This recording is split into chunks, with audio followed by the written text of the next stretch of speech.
Hey everyone, Kitty here. Before we dive into the podcast, I wanted to give you a couple of reminders. The first is that we touch on a lot of sensitive subjects that could be possible emotional and trauma triggers for people. If there are any topics that you're sensitive to, we recommend that before you watch any of the movies or listen to our podcasts, you check the website doesthedogdie.com. Also, this podcast is not kid-friendly and not safe for work. Please listen responsibly. Finally, this podcast contains spoilers. If you're like me and don't like spoilers, please watch the movie before listening. Thank you, and happy haunting. This is Hounds of Horror with Max. What is a non-fatal murder? Victor. No, you're stupid. Doesn't matter how close you live to your house. But anyway. How close?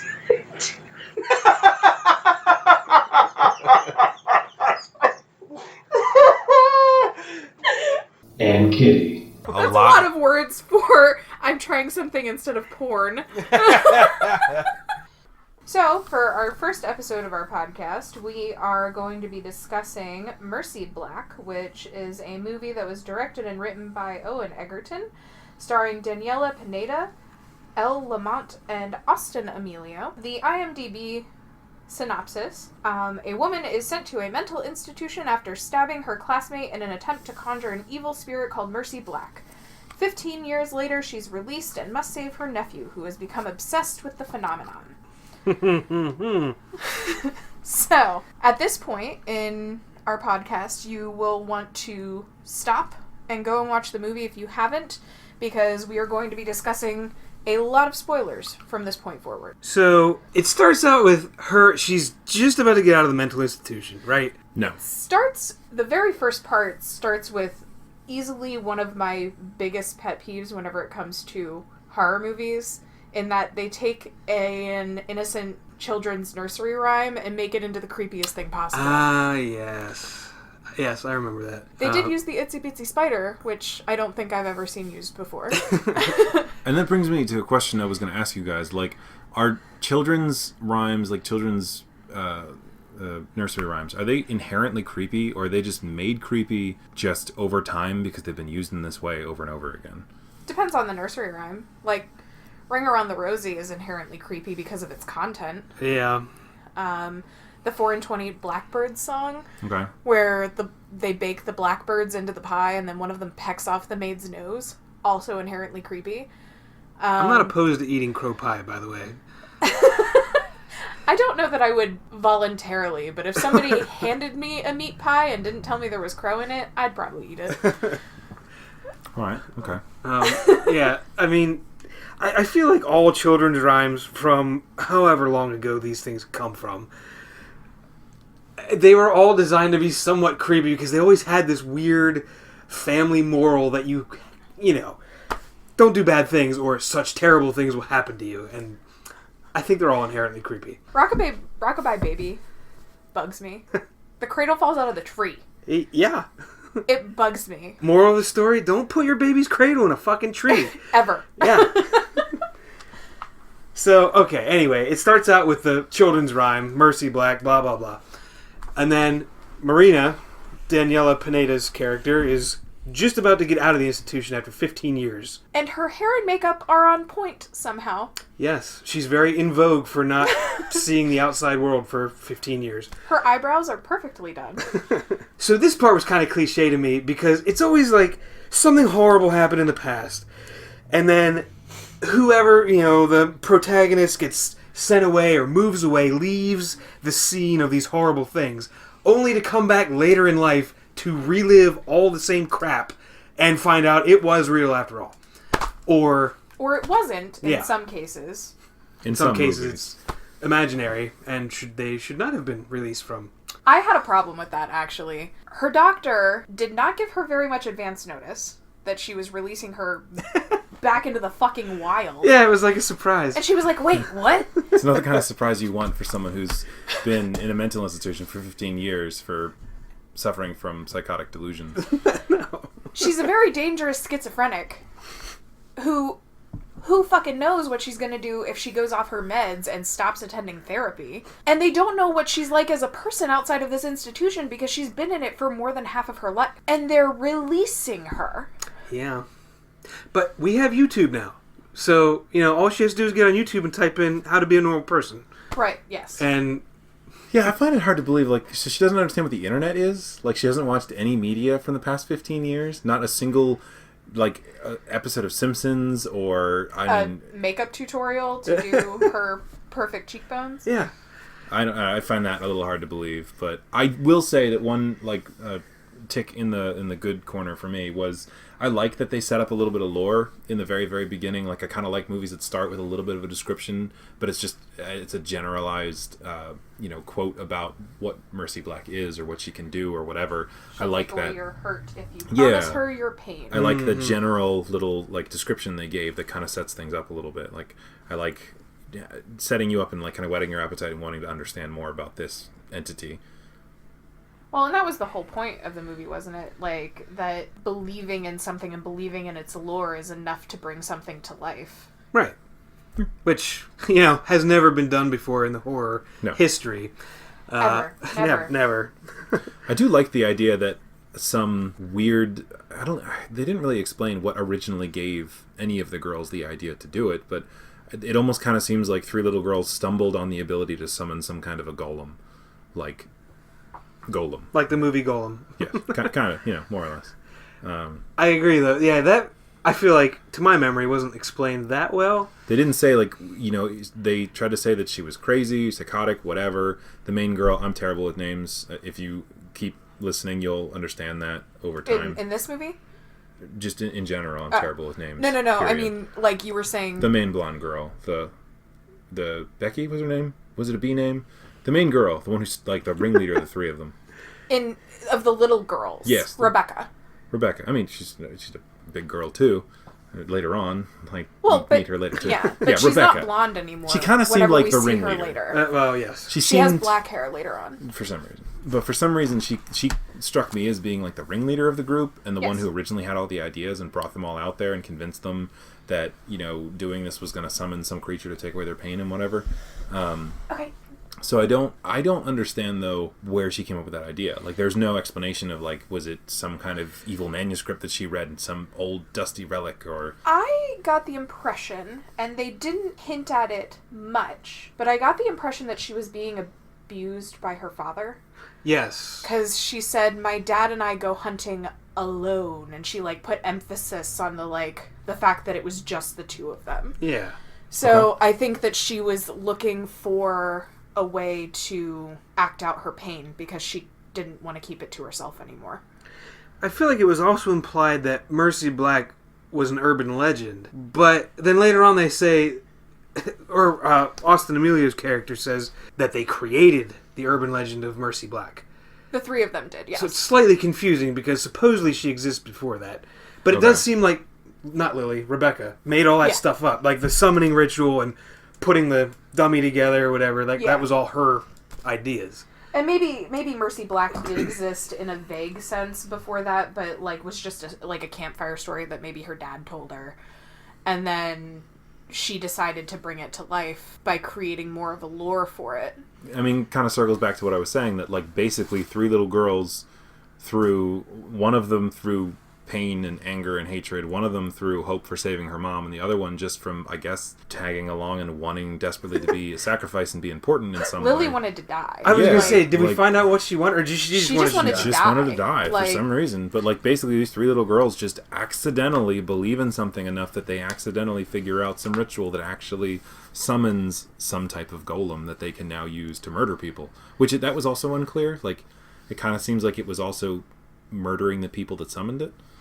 Yeah, it seemed like she didn't have a very short leash as far as her lore was concerned, like Mercy Black didn't.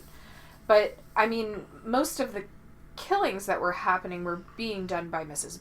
Bellows. Right. Not Lee by... Eddy. Yeah, by the actress Lee Eddy. Mm-hmm. And, by the way... I knew something was weird about her from the beginning. I even wrote in here, creepy librarian telling child horror stories and leaving him alone with the internet. And, she very distinctly looks at a picture of his aunt and then walks away from the computer. And I was like, there's something off about this woman, and I don't know if her daughter was Lily or if she herself is Lily. Yeah. I have no idea. Yeah. Because, I mean, Mrs. Klein, Rebecca's mother... was still pretty hot considering how old she would have been whenever, these kids created this monster in the first place. She does seem like every kid's mom. Yeah. In that sense. I don't know about you guys, but I got real frustrated pretty early on with, like, the typical horror story tropes. Like, yeah. She moves back into the house where she was having the issues with her delusions in the first place, and again, I don't understand whose brilliant idea it was to release her in the first place, but let alone back to the house where she was having delusions. Right.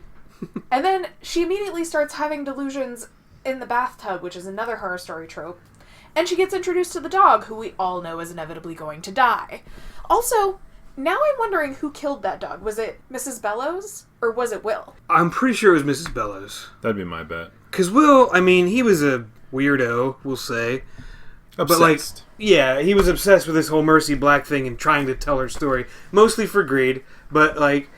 He was also a creep who had no sense of personal space. He was, yes. He made me real uncomfortable. I don't know that the personal space thing is accurate. I think he was obsessed in, like, a fetish kind of way. He still had no sense of personal space. Like, he was standing within inches of her and, like, kept touching her hand That's my and, like, point. getting all up in her space. And, like, maybe it was obsession, but it doesn't negate the fact that he had zero sense of personal space. Well, we don't see him interact with anybody else, so we can't really say for sure about his personal space. But maybe we can ask the director about that. I'll call him tomorrow. All right. Yeah. I think we're playing golf tomorrow. Cool. But yeah, so he was creepy and greedy and obsessed with this now seemingly real legend of Mercy Black, but I don't think he had the capacity to kill the dog. I think he was still mostly harmless. He did seem genuinely confused whenever Alice busted into his house. Yeah. I'm also wondering if it was him or if it was Mrs. Bellows that hung the psycho bitch doll up and, like, smashed the glass with it. I'm pretty sure that was him, because he, like, really obviously, like, asks her at some point. He's like, that must have been really freaky last night, and, it probably brought back some old memories. Tell me about those memories. Like, what do you remember? Like, tell me about those. Yeah. Creepy little weasel man. But, like, Yeah. I think that was entirely his plan and his idea, and that's why he didn't freak out whenever it was at his house, like any of us would have reasonably freaked out. He was like, ho, come on, guys, which is also a typical horror movie trope where the tough guy that is going to get murdered is suddenly not concerned about something we'd all be concerned about because he thinks it's his friends. But who would have thought that a conglomeration of sticks and a leather glove would suddenly reach out to strangle you? Nobody. Everybody who's ever watched a horror movie ever. But nobody who's ever been in one, so... Right. That's fair. He's just writing a book about one.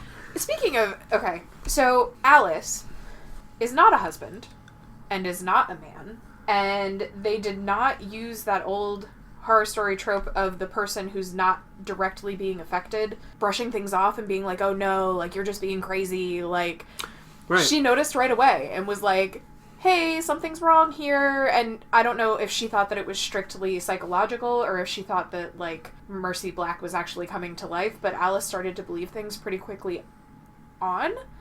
And it's interesting because the person who was being directly affected was the one who was in denial. They Right. kind of reversed it a little bit. Yeah, I mean, Alice... she noticed the symptoms right away. Whether she thought Mercy Black was real or not, she knew something was wrong. I guess that's fair. Her sister just going nuts again or something. But... And also her kid. Yeah. I mean, that whole scene with him trying to strangle that annoying neighbor. Yeah. Yeah, whenever he comes in and he's like, I didn't invite him. I never invite him. My first thought was, we all have that friend. We did. And then we got older and told him to piss off, so... I think I've been that friend, actually. But somewhat off topic, but it brings me to a question I had. You were talking about the sister, and, like, I feel like a lot of times there is what I would consider to be, like, NPC logic in horror movies, where, like, she's walking around outside and she hears someone very clearly scraping a shovel in the garage, and she goes out by herself with a rake, which, fine, whatever. She thinks it's someone fooling around or whatever. Again, there's that trope of, like, come on, guys, stop messing around, or, it's this person that I just told to fuck off, like, it's this guy, and, like, come on, stop messing around. And she goes out there and can clearly hear the sound of this shovel, like, in the shadows, and turns the light on, and then it stops. And then she's like, oh, well, I guess it must have been nothing. Like, it's the equivalent Right. of getting shot with an arrow and being like, must have been rats. Like, It's like playing Metal Gear Solid and one of the guards hears you, and then after a few seconds they're like, oh, never mind. Yeah, must have been the wind. Oh well. Somebody's prowling around here. Yeah. Like, you clearly hear a noise that is absolutely not anything other than someone scraping a shovel across the ground, and then you convince yourself, it must have been nothing. Like, I wouldn't. I'd freak the fuck out. Yeah. So, going back a little bit to Will, like, when the whole dog thing happened, I was annoyed because I was like, we all fucking knew the dog was gonna die. Dog always dies. Like, I don't know that I've ever watched a horror movie where the dog doesn't die. Like, but I very distinctly remember thinking, like, whenever Mercy Black, but in this case Mrs. Bellows, reaches out and kills Will, like, I was like, somebody killed the creep. I think Mercy and I could be friends. Like, And on the surface, that's what I thought it was going to be. I thought it was going to be this, like, very brutal, very kind of screwed up as far as the summoning goes, but I thought it was going to be like an avenging angel, like this kind of revenge type of creature, which I'm all for. Like, I'm all for some kind of a revenging golem that, you know, can be commanded by those who don't have the power to incite justice themselves. Like, I love that idea, but it's also ironic that they would have the power to summon this so-called golem or spirit to do all this vengeance for them, and yet can't enact it in their own lives. Yeah. So Just saying. Able to murder each other to stop the pain that they're feeling.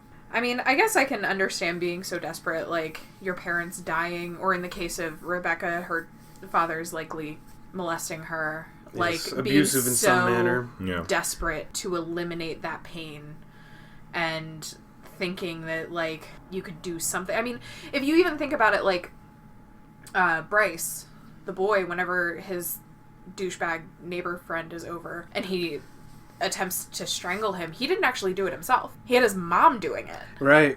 Yeah, he Like- made her... not accidentally, but...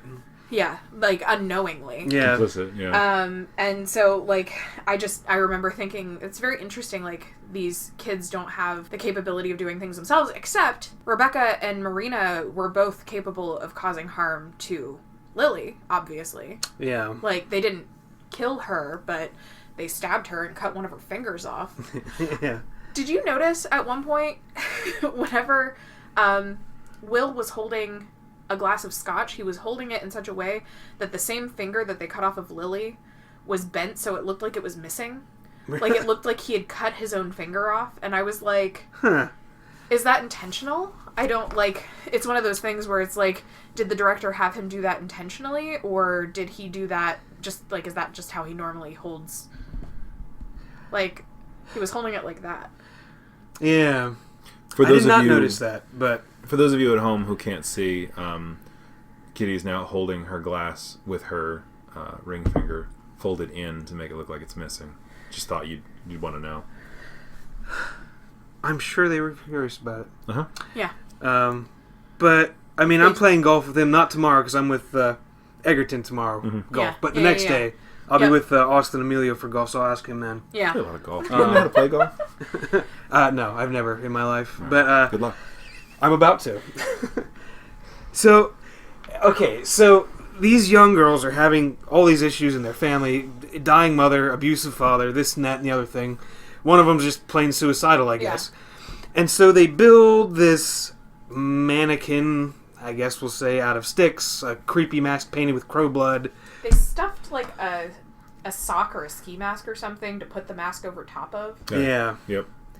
And it's like a weird, fucked up version of Frosty the Snowman. Yeah. Like, instead of a happy friend that you put a top hat on, they made this creepy thing, splattered it with blood, and then suddenly it's gonna kill everybody. Yeah. The mask kind of reminds me of Princess Mononoke's from the Hayao Miyazaki movie. Vaguely. Like, Kinda. it looks like a distorted version of that. I could see that. Like, it looks like, it just reminded me of that. Yeah. I mean, it's certainly creepy, and I think that, I don't know, I have a hard time, though, with... It's a movie, and I have to remind myself that, you know, movies have different logic than we do in the world, but, like, let's say you find a bomb shelter from when there was the Panic over the Red Dawn, like, you know, everyone The Cold War. Yeah, everyone thought they were going to get nuked, so Russians, they had all Russians. kinds of bomb shelters and put in place. Was it, and this is something I don't know, and maybe one of you two can tell me, or maybe one of our listeners can tell us, all two of them. I wonder if like, would that be connected to a power grid? Because there's no way that there'd still be a generator that functions. There'd be no way that there'd be a battery source that would still function. So it'd have to be connected to a power source on a main grid somewhere. Well, I don't know. I don't know how they were built. It wouldn't have been solar powered for sure. Maybe it was like something, because Rebecca was the one that knew about it, and I think she said that her dad showed it to her. Maybe it was his fallout shelter. Okay, maybe he was crazy. I mean, okay, not saying the people who have fallout maybe not shelters his, are but his crazy. dad's, maybe, or his mom. Yeah, that's more likely. Something. but can we talk about Rebecca too? Like the grown Rebecca and her mom. And she likes to play hide under the tent. Yeah. Well, I think her mom likes to play that game. I don't know. Like, that whole situation felt so uncomfortable, and it was supposed to. Like, that was the point. Because what? She tried to hang herself after she got out of the and deprived institution. Her brain of oxygen for so long that she basically became a vegetable. Yeah. And she... What kind of vegetable? Cucumber. Okay. No, they're cool. A carrot. Brussels sprout. I like Brussels sprouts. I don't. I don't know. I think she's pretty shifty. Her They're mom the was a horror of fruitcake. vegetables. So, Yeah. I mean, she was off her rocker, and Literally and figuratively. she was, like, just ridiculous. And, like, that whole line of, like, I still think of all of you as children, like, that she says to Marina, like, right before she walks out of the room, is so uncomfortable. Yeah, that was. that actress was amazing at that role. Like, just being creepy and so incredibly in denial that she is, like, sick. Like, I honestly don't know between Mrs. Klein and Miss Bellows which of the two of them was my favorite in the movie. Like, I liked both of them. Yeah. And I really like Lieti. As an actress, I've seen her in a couple of other things, and I really, really like her. Yeah. I mean, she doesn't give off the immediate vibe of, like, psycho killer. Yeah. You know what I mean? Like, she seems like kind of creepy librarian, like... kind of your bland aunt. Yeah. That, like, doesn't really talk about much interesting at Thanksgiving dinner. Kind of like the person that any student would go to and ask for advice because they're so impartial. Yeah. But... But, yeah, like, that whole situation was messed up. And her... I said to Vic over here whenever we were watching it, like, you saw her in the background while Marina was looking at the hand-drawn map. And I was like, she's gonna be standing up out of that chair. And then, like, they panned back to the chair and the chair was empty. And I was like, she's not standing there. And I got real freaked out. And then she, like, started attacking. And the whole thing was so weird and so creepy. We actually, whenever she first went to the trailer, we couldn't figure out. We were like, where is she? Is she at Will's house? What is happening? And then we realized that she was at Rebecca's, and we were like, oh, no. Uh-oh. Yeah. It's getting scary. Because there were a couple of weird cuts in this movie that didn't quite line up. Like, maybe I'm just too used to movies holding my hand and being like, okay, now we're going to this scene. But, like, there were a couple of cuts that I was like the one cut where it cuts to Bryce, he said his name was, look at, again, I am terrible with names, little kid ripping out the pages in the book, like, that snapped into that scene so fast. And then snapped back I wasn't out. expecting it, and then it was like, and now he's home, and, like, then she drives him home, and that was fine, like, it's fine, she sees him there, and she drives him home, and that's okay, but, like, the whole scene it was super quick, and, like, it felt like it was just shoved in there. It was 15 seconds of him ripping pages out of books, and I don't even, like, know what the significance of that was. I guess maybe just to show the dichotomy between him in the beginning whenever he found the pop-up book that was ripped and he was all depressed about it. Yeah. And then, like, here he was destroying books, like, just now to he's show extra how disturbed. insane he's going. I don't know. But I like that plot point, I guess, of the familial sickness. Her having the delusions and then him starting to have the delusions. Especially, I mean, to my knowledge, I don't think there's actually any biological link with schizophrenia. I don't think that it's something that you can pass down necessarily. Yeah, I've never heard that. But I like that kind of idea that she had this early onset, because generally speaking, you don't get schizophrenia until you're a later teen or an early adult, because it's not onset until then.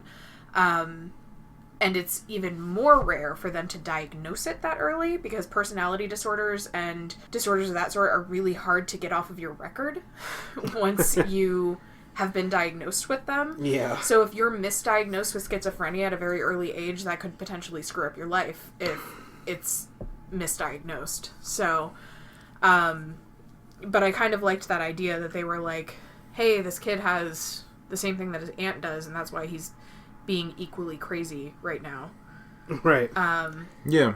I mean, I don't mind that either, and I remember you saying that last night, or whatever night it was that we watched it. I remember you saying that and thinking that there was a kind of a fun, almost like a genetic predisposition to an illness, but genetic disposition to schizophrenia instead of anything else that I don't know. I like the idea, but I did. Was he actually seeing Miss Bellows in the vent? How the hell was she in that vent? I don't know. I think that was part of his Delusions? Yeah, part of his Okay. delusion. Because, how would she cram herself into a vent? That was a very, very small vent. Yes. She, Lee Eddy is not a teeny tiny person. No. She's not massive, but she's built sturdy, I guess. She's a sturdy woman. We Yeah. can say that, yeah. I'll say sturdy. But, I mean, spirits haunting one family member in their younger age, and then moving on to, another younger child in the family, that's nothing new either. No. It's kind of like, a biblical thing where the curse of the father haunts the son, and so on and so Right. forth. But there were some problems I had with Lily. Maybe I miswatched? Yeah. But the bathtub scene, where Marina's taking a bath, and the fingers come around her head, and one of them's missing. Mm-hmm. Well, we have to presume that's Lily's weird corpse spirit or something. It's a delusion. It's a dream. Right. Oh, yeah, it's a dream. She woke up from the dream in her bed. Oh, yeah. It was like some Inception crap. She woke up and then woke up. Alright, so... Because that made me think that Lily was supposed to be dead. Yeah. Yeah. Well, at one point, Will says, wow, they really didn't tell you anything, did they? And I think that was them kind of setting up that she didn't know that Lily lived or something. Oh. Well... because she blocked all that shit out of her memory. Yeah. She apparently went So- to an insane asylum where they don't have TV or internet and maybe didn't- not even books from the past 10 years. Or didn't talk about any of their crimes or anything. Right. Did they all dress up in period appropriate clothing whenever they went to visit her too? I don't know. How far did they make this illusion? No, It kind of made it seem like nobody ever visited her either, even though she was on good terms with her sister. Apparently. Also, I hate to keep harping on this, but they let somebody with delusions like this go when she had no memory of what she did. Right. She couldn't be remorseful about it because she didn't know what happened. I think that's partly the doctor's fault. Because All of this was the doctor's Well, fault. yes. And she paid the price for that in the end. She did. She didn't deserve that, but... For being stupid? No, I'm just kidding. She didn't deserve it. No. But... Mental health deserve professionals are well respected by this group. I used to be one, Yes. so... Anyway, what was I saying? The doctor's fault. Yeah, it was the doctor's fault. But remember, near the end of the movie, when she gets the doctor to come with her, she's like, will you just for once believe me? And the doctor's like, oh, okay, I'm going to change my ways for 10 minutes that I have left. But, so I think part of her not remembering what she did is the doctor telling her that it was all delusions, it wasn't real. So... Okay, that's fair. That was a long way to make that freaking point. But anyway. Just said yay. I know. So, all right. I think we should go around the table here. And who thinks that this movie would have been made better if they would have left it ambiguous and not given us any solid evidence that there was any kind of real spirit? And who thinks that the movie would have been made worse by doing that? Wait, are we going around the table or are we just taking a vote? Because I have a lot of thoughts on that. Okay, well, for now, before we jump into the actual breaking it apart, we'll start to the left. Let's start with you, Kitty. What's your opinion? I think that they should have left it a little bit more ambiguous. Okay. I was really enjoying the way that they ended it because it's highly I thought we possible. weren't getting into the nitty gritty. I thought we were just saying our opinions. I like that she was facing down her demons, and I would have liked for it to have stopped there. I would have liked for Bryce could have stabbed her in the eye. This is a really windy opinion. Bryce could have stabbed her in the eye, and it could have ended there. And just have that be like, oh shit, none of it was real, and we just done committed murder. And nobody's going to believe us. Roughly. Back to the institution with both of you. So what's your opinion, Max? Well, Victor, I think...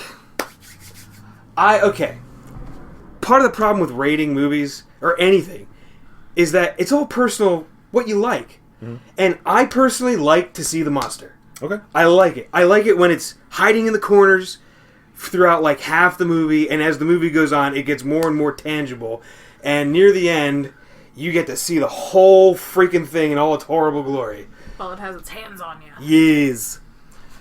Evil's first soft touches. Or not so soft, but, yeah. So, no, I don't think it would have been better if they had been more ambiguous. So, typically I would agree with you. And like I said, I have a lot of feelings about this. I just want to interject real quick. How is his response less windy than mine? You were the one that was all like, just give your opinion. And then you started giving more than your opinion. So...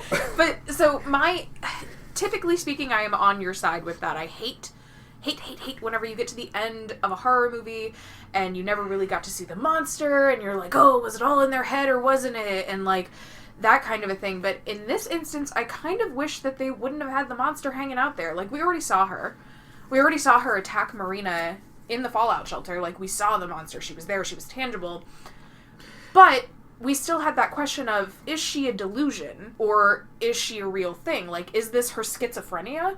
Or is this an actual monster that is physically attacking her right now? Right. At the end, she's hanging out there all up in the air, and, like, I feel like that answers the question of, like, they brought this thing to life. And maybe they meant for it to be a little bit more ambiguous, where you were like, wait, is it still a delusion? But it felt like they were saying that it was real. Right. Well, I mean, the thing comes up and puts its hands on Bryce. Right. Well, whatever. It's like enshrouding him in its like absorbing ghost. him. Kinda, yeah. And then you see like the eye, Yeah. because once he stabs, what was her name, Mrs. Bellows. Mrs. Bellows. When he stabs her in the eye, technically, according to the lore that Rebecca made, they completed the sacrifice. Yes. So, which brought her to life. Too late to save Marina's mother, I guess, but who else is there to save at this point? Like, well, Rebecca's dad's dead, and I guess we didn't see him anyway. Oh, I assumed that Bryce was trying to get his dad to come home. Ooh. That's why he gave him the astronaut figure. Oh, yeah. Oh! Like, That went over my head. Like, I just thought he was going crazy. No, like, it was something it was really important and really precious to him, and I think that was the whole point, was that, like, he idolized his dad, and he had been fed this, most likely, we can't say for sure, because they don't really prove it one way or the other. I guess they do have that small exchange, but most likely what's been fiction about his dad being, his dad is on a top secret mission for NASA, which Oh, right. That's not how that works. Yeah, no, which is also a super cliche thing. Which is fine. But I think that he was so desperate to have that kind of maternal figure in his life, and he wanted to have this delusion, or this fiction that had been built up about his dad for so long, with this fictitious figure. He wanted to have him back, and I think that he deluded himself into thinking that somehow Mercy Black would help that happen. Would a child... How old was he, do you think? 12, He was 13? 9. He was 9. Because he says in the beginning, whenever he gives her the nightlight, he's like, I'm almost 9. Okay. So. Oh, that's right. Well, I don't take notes on fucking everything, so... I just thought it was really funny because he was giving it to his, 30-year-old aunt. Right. And she was like, well, won't you need it? And he was like, I'm almost 9. Also, Jesus Christ, kid, respect some fucking boundaries. Yes. Holy crap. Twice in 24 hours. But, okay, so... That's a really good thought, Victor. I didn't think about that with the astronaut and his dad and shit. But, would a kid 9 years old, even then, you have a lot of moral appreciation, I think, even at 9 years old. Maybe not as much later on, but still. So this horrifying thing, I mean, Mercy Black scared Bryce. Yeah. He was scared of her. But I guess he saw the potential in her power or whatever. So he's gonna complete the sacrifice and have this thing, this creepy fucking doll made of weird ass shit, go to wherever his dad is and drag him kicking and screaming back to where Bryce is. I think that he had been fed a glorified version of it by Miss Bellows. Because she said to him at one point whenever they were going into the Fallout shelter, she was like, remember your promise. And, like, obviously the promise was that he was going to follow through on the sacrifice. But that being said, Did Mrs. Bellows want him to do that? yeah, she wanted to fucking die. Even as an adult, she was still like, I didn't get to die as a little girl. I need somebody to kill me. Then why was she trying to kill Marina? She wasn't. She wasn't. was trying to entice her into completing the ritual. Oh. That's why she took her hands away from Marina's hands and she was choking her. And Marina realized, like, she, like, took her hands away and Marina was, like, choking her and then stopped and realized that's what she wanted. She was like, this is what you want. And, like, and then she walked away, and then that's when Bryce walked over and was like, and, like, stabbed the bitch in the eye. And, like, you know, we were actually, you had been talking about, I'm going to kind of derail this a little bit. You had been talking about the pasties, the nipple pasties in the bathtub scene. Oh, yeah. And how they were, you didn't understand why they did that. And we were talking about the ratings.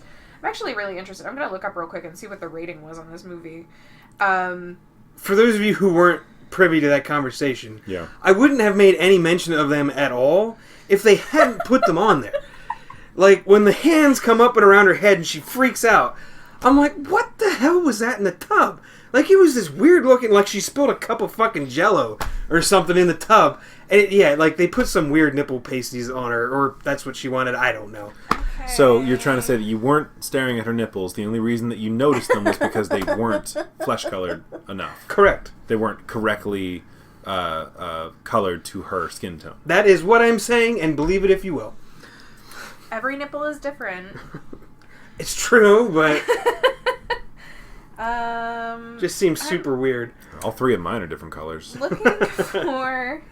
I don't see a Taste the rating rainbow. anywhere. I'm not seeing a rating. I guess maybe I could just Google it plus the rating. So, listeners, you have to forgive us. Like, we don't prepare for everything.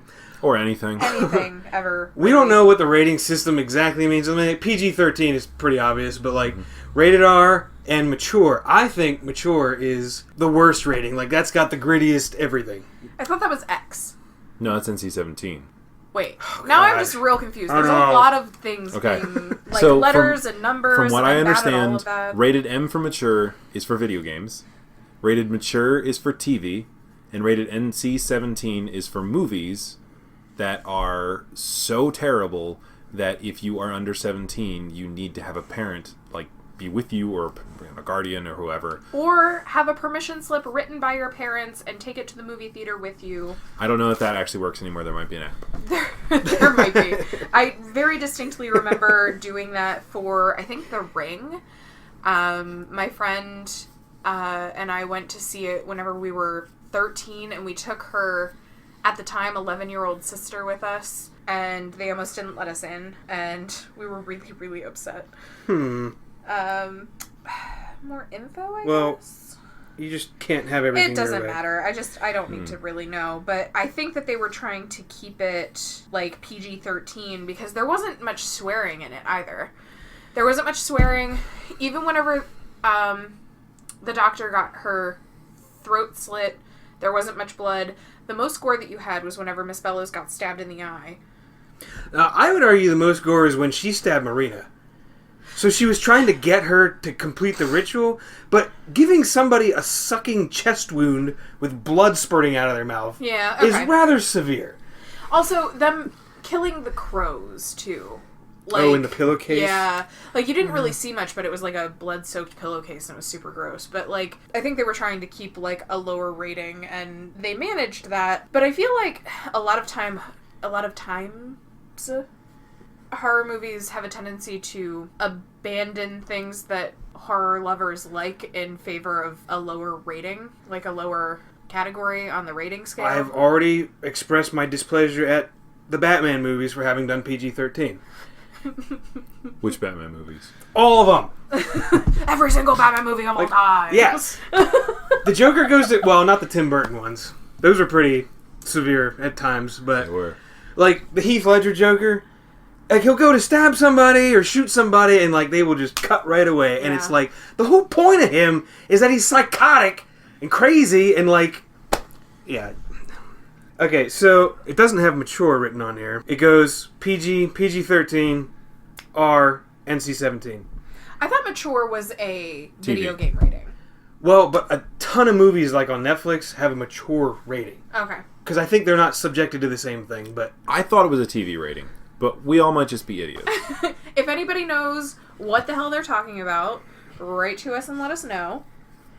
And we'll get you that email address later, I guess. I don't believe in Googling everything, okay? I if do. somebody else knows, go ask them and let them tell you. Whatever. This isn't even part of the movie. Let's That's go social on. Googling, though, isn't it? Googling is just All being right. able to say it to millions of people at one time. So, I feel like... Oh, one of the things that bugged me, like, Marina's, like, slowly getting her memories back throughout the course of the movie. Like, she starts, I think, whenever she goes to visit Rebecca, and then whenever she got stabbed, maybe? I don't know. She slowly starts getting her memories back. Mm-hmm. And whenever they're doing the lake scene, and Rebecca tells her to go dip her hands in the lake, she, like, wades in chest deep in the fall in a cold-ass lake for no reason. And still doesn't put her hands in the water. And I'm like, what is happening? I mean, I think she was... I took it as her being in shock and kind of just sort of somewhere in her brain was trying to follow the directive that she was given, but the rest of her body was just kind of like numbly moving forward, I guess. Yeah. Victor, Like, I was going to say something along those lines, and you just... Whatever. You know what? No. It's your opinion. That was good. I agree. That's all. I just agree with it. Because it would not be crazy to assume that a child who is committing murder may be slightly confused and not in total control of their functions. Especially whenever they're kind of being... coerced a bit. Yeah. Like the bully friend, Yeah. browbeating people into following them. Yeah. That would have been me as a kid, by the way. Like, I was bossy and I It's was you an now. asshole whenever... Yeah. Yeah. And I would have made everybody else do the dirty work, too. I wouldn't have done shit. Like, I would have been like, I'm not stabbing this bitch, you are. And then stood by as it happened. And then, like, ended up in prison like Manson. Old Charlie Manson. Is he still alive? No, he died, like, last year. Okay. Yeah, so there's all of that. I will say, just in general, I do like the title of the movie, Mercy Black. It just Yeah. sounds cool. Yeah. I like that name as of like a ghost or like a lore. Because it's got, like, both, like mercy. It's not something you'd really expect from a spirit. But it was her purpose. Like, she was there to give mercy to the people that conjured her. Yeah. And then Or- black, Yeah. you know, like, But it's gonna be a tainted version of mercy. right. Yeah. Mercy Black. Like, yeah, it's just a cool name. Like, someone did a good job of that. Yeah. They thought that through a lot. And overall, I think that the production value was pretty good. Like, I'm going to go back real quick to a point that you made earlier, Max. In you were saying about would a kid, you know, a 9-year-old kid, really not comprehend, or would he really expect this entity to go and find his father and bring it back? And I think a kid that young wouldn't really comprehend the consequences of his actions. We would just comprehend what he wanted. Like a little kid not really comprehending that if they broke a glass, they wouldn't be able to put it back together, but they want the ship that's inside the bottle. Like, they want the thing that's in front of them. They don't really understand the consequences of what's going to happen afterwards. And I kind of like the idea of it being like a monkey paw. Like, or like, you know, you have these tainted wishes. Like, I imagine it bringing his father back, but maybe he's dead. Or maybe he's a complete torn to pieces. douchebag. Or, you know, like, he doesn't really comprehend, like, what might happen. And I'm not interested enough to see a sequel for this movie, because I don't think that sequels usually aren't done right. But I like the idea that, you know, like I said, it'd be like a monkey's paw situation where he would make a request of mercy and she would fulfill it, but it would be tainted and awful in some way. And that itself would be nothing new. It would. Like, Or, so, like, I, the way I that can they- see what you're saying. They push, like, genie stories, like the 3 wishes, like, you'll get it, but it'll be in some terrible manner. Right. I also kind of think frequently about, I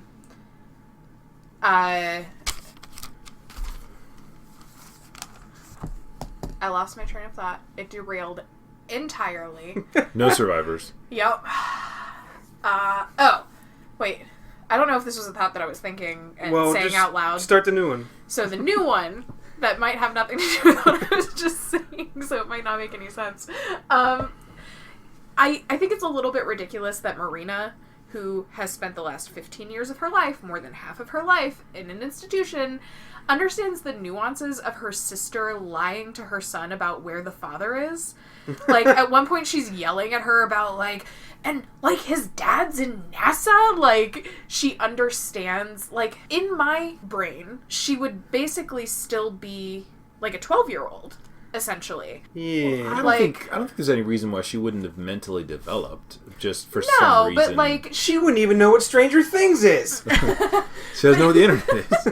but, like, she wouldn't have ever been exposed to that kind of a thing. Like, to adults having to lie to their kids where their, like, degenerate fathers are, and, like, Yeah. that kind of a thing. And so, like, I just don't understand how she quite understood. I mean, maybe just because her sister also lied about her existence and where she was. Also, is it her older sister or younger sister? I don't know.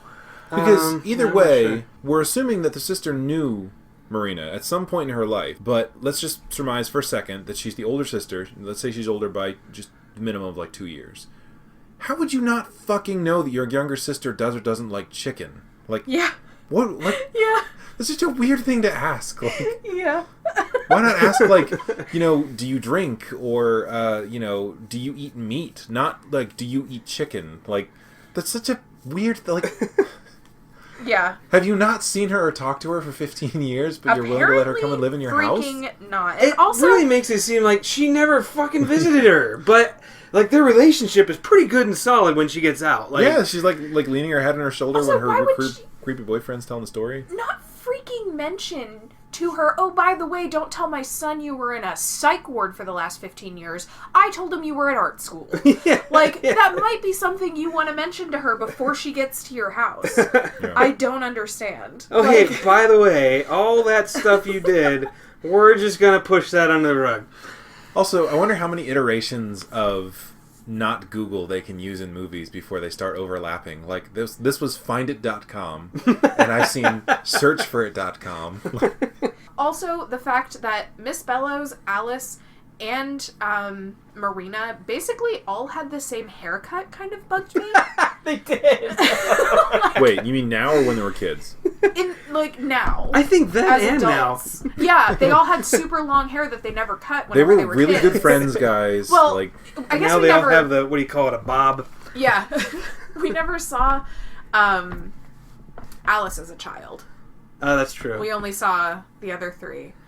But, yeah, it bugged me that they all 3 had basically the same haircut. all right. So I think we might have more to say about this, or we might not.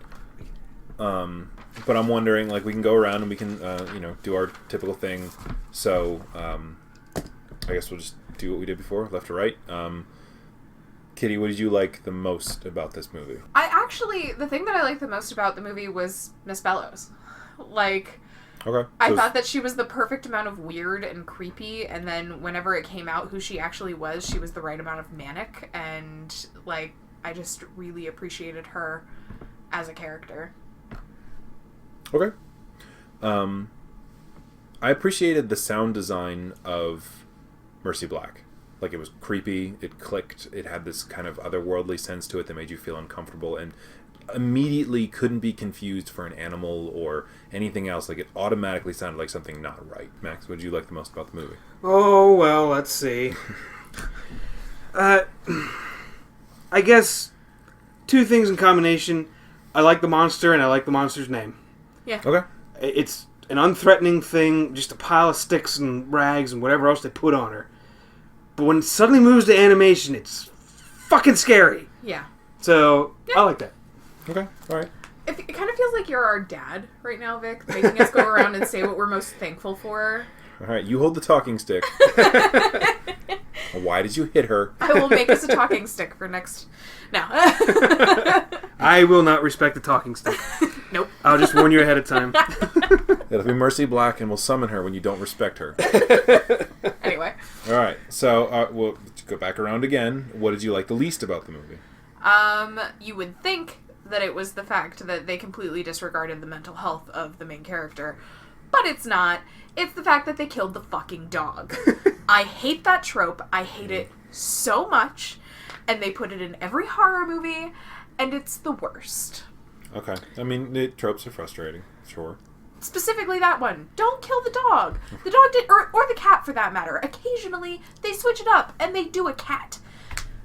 Don't kill any animals, and especially if you're going to kill the animals in a horror movie, don't show them to me. Please, please don't show me the dead animal. It seems like that's what's getting you, though. You can't stand them killing these innocent animals, and yes, it's terrible, but that's horrifying for you. It just makes me sad. Oh. It makes me want to cry, and I don't want to cry during a horror movie. I want to be scared.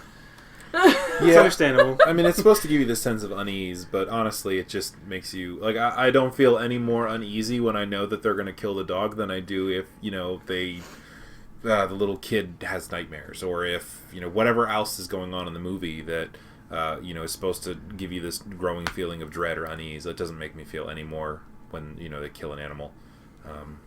But honestly, I don't know if there was one thing, like, a lot of the tropes bothered me, but I guess, like, if I had to pick one thing that really bothered me... Go on. Man. I'm taking copious notes. I mean, I see you over there scribbling. I really don't know. I mean, I guess just... You've had a whole 24 hours to think about this. I know, but, like, there's a lot of things that were just kind of lazy, and I guess that's it. Like, what I didn't like about the movie was just their...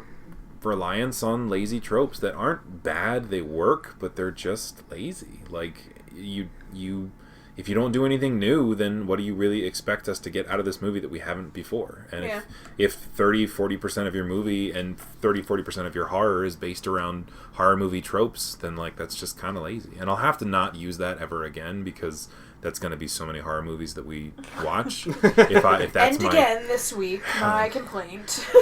My constant Yeah. gripe about these movies is... The bane of my I promise I'll try to existence. come up with a more specific dislike for it, but that's mine for this time, I guess. Oh, fascinating. Yeah. Well... Sorry, we can't be all as highbrow as you. Yeah, tropes... Ha ha ha. I mean, they get under my skin too, but... There's some other horror movies I was watching recently, and I was making a slow list of all the cliches that I found.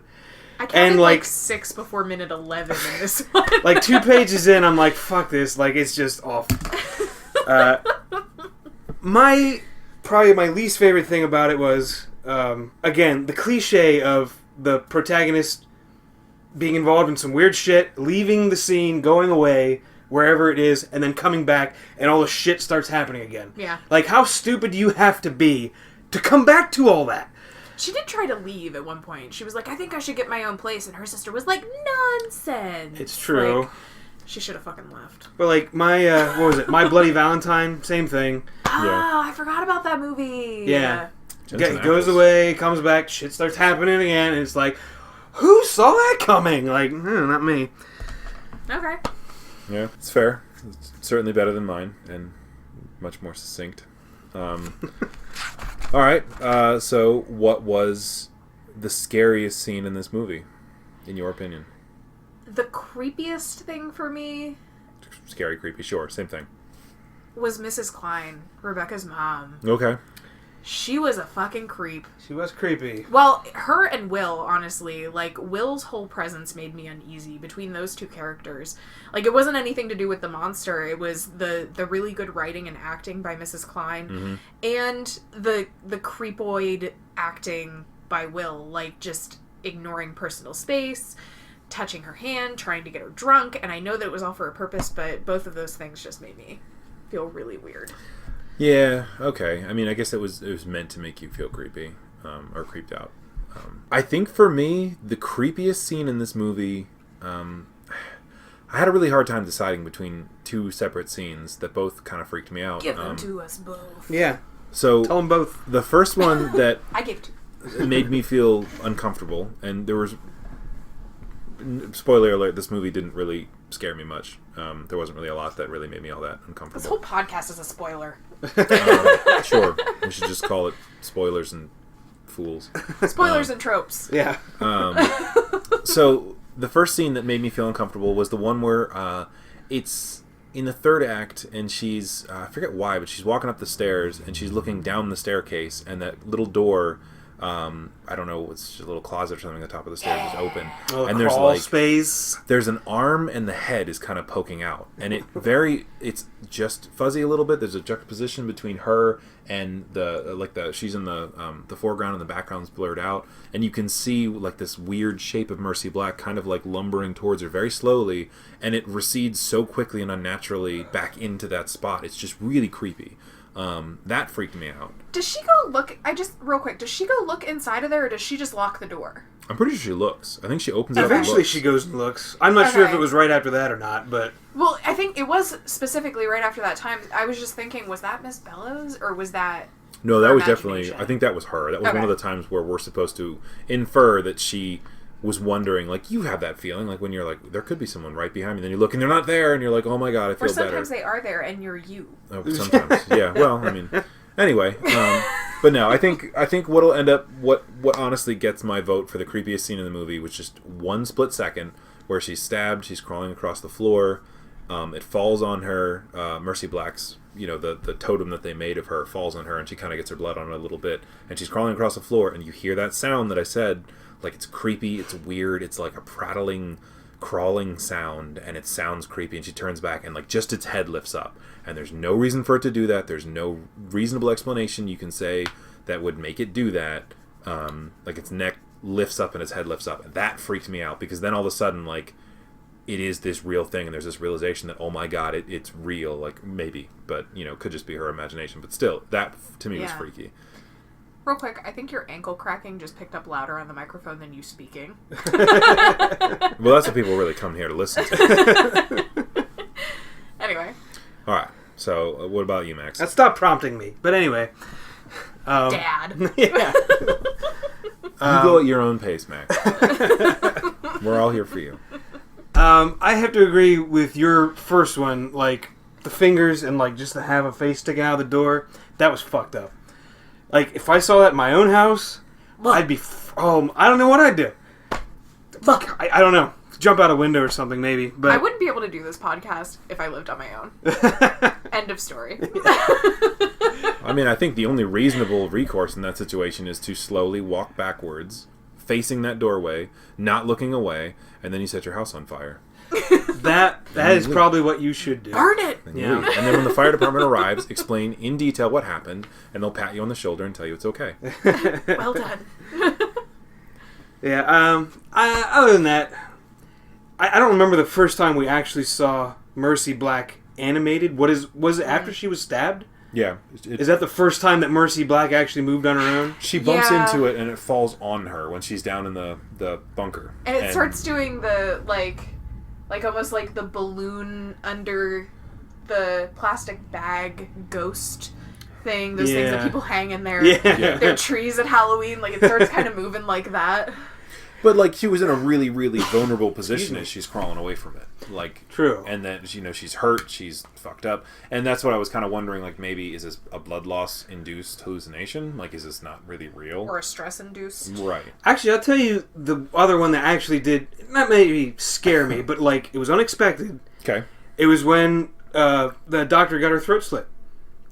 Like, she was standing outside the bunker. I guess she was trying to call 911. Yeah. Just to get somebody to come out, and, like, just out of nowhere, boom, she's gone. See, I actually, at that point, I think you can kind of see Miss Bellows' shadow, like, in the background, kind of to her left, because they kind of have the doctor's body kind of off, like, in the third of the screen, and I think you can kind of see Miss Bellows in the background.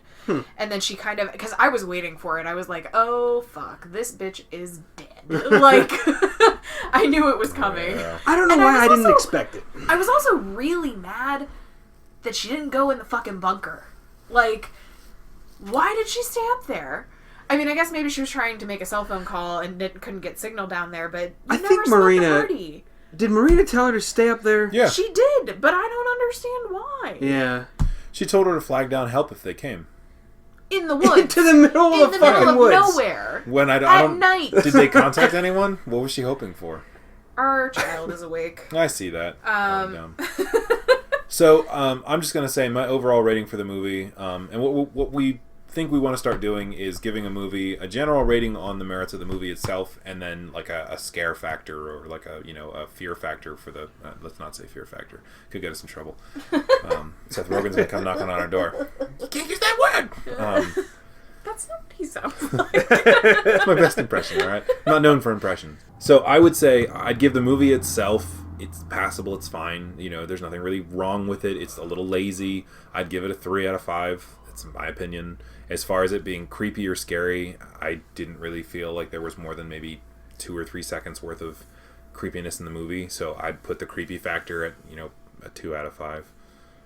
Me personally. I think that as an overall movie, I would probably give it a 3 out of 5. My biggest issue with it was the fact that they made a Slender Man movie without making a Slender Man movie. Yeah, that they did. And that kind of bugged me. And I mean, I guess it's probably difficult to get rights to that. I don't know if anybody has Slender Man trademarked or not, but so that was my biggest complaint. And I think creepy factor, I think that I would probably give it also a 3 out of 5, just because I feel like not just the monster, but also some of the characters were just creepy. Like Mrs. Klein and Will and Miss Bellows and Rebecca, like adult Rebecca, and even the creepy little kids. Like, no, there wasn't a lot of like actual scary content, but like there was a lot of unease that I felt in the movie in general. So, yeah, a good underlying sense of dread. Mm-hmm. I'm going to use a different grading system because that's going to confuse people. Good, I hope it does. Our listeners are idiots, is what you're saying. Hey! I would never. I'm just saying, I was graded with F through A for 20 years of my life, so it's the one I'm most familiar with. But so you ignore star ratings on hotels and restaurants and movies and everything else? In fact, I do. Okay. Yes. Because there has been movies that got 91% on Rotten Tomatoes that I hated. Yeah. And other movies that got 20% on Rotten Tomatoes, and I loved it. But that's a percentage, which is also the A through F systems. It's no different than the star. 10 stars, 8 stars is 80%. So why can't you just use the 5 stars? Fine! Alright, so... but now I have to give it a different score. I would have also given it 3 out of 5 stars, but... You don't have to. You can just agree. Just shush! Okay, so... Overall... Should stop thunking our dog whenever he's sitting that close to the microphone. It makes a good bassy sound when you hit him. He's both excited. Patting him, not actually abusing our dog. He's excited and terrified. Okay. Which is his constant state of being. So, I would give it, as an overall movie, I would give it 2 out of 5 stars. Okay. Personally, for the things that I look for in a horror movie, I'll give it 4 out of 5.